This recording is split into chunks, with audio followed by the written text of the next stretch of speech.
So, una mke? Hapana. Ushawahi kuoa hapo nyuma? Hapana. Unatamani kuoa siku moja? Hapana. Patrick, hautaki kummiliki mwanamke awe wako kabisa? Aitwe jina lako, akuzalie watoto, yaani awe mwenza wako wa maisha. Ili nikirudi kwangu chelewa niulizwe Pandi, je, unatoka wapi? Nipoteze uhuru wangu kwa kuishi kwenye mfumo wa masharti mengi nani? Nipate pressure ya kubeba majukumu yake yote?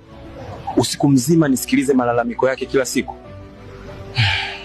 Leo mali natafuta mwenyewe. Ndoa ikivunjika, mali yangu apewe yeye na aondoke na watoto? Hapana. Asante. Lakini hayo maisha unayoyaishi ni ya upweke, ujue. Hapana, maisha haya ni mazuri sana kwangu na yananitosha. Bora nitimize ndoto zangu nikiwa peke yangu. Ndoto?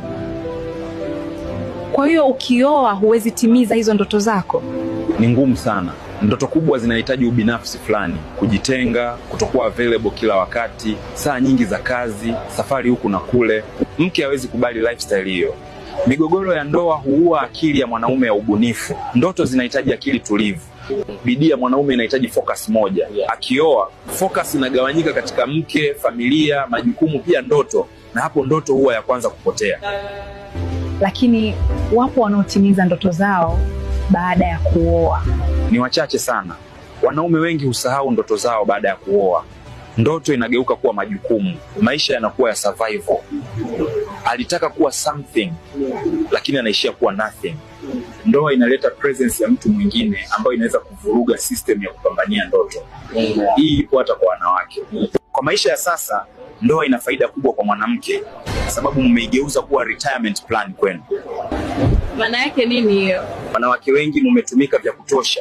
Sasa huwa mnahitaji ndoa iwe sehemu yenu ya kustaafu ili mpumzike.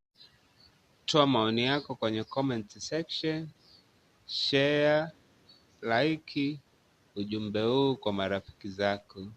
Asante.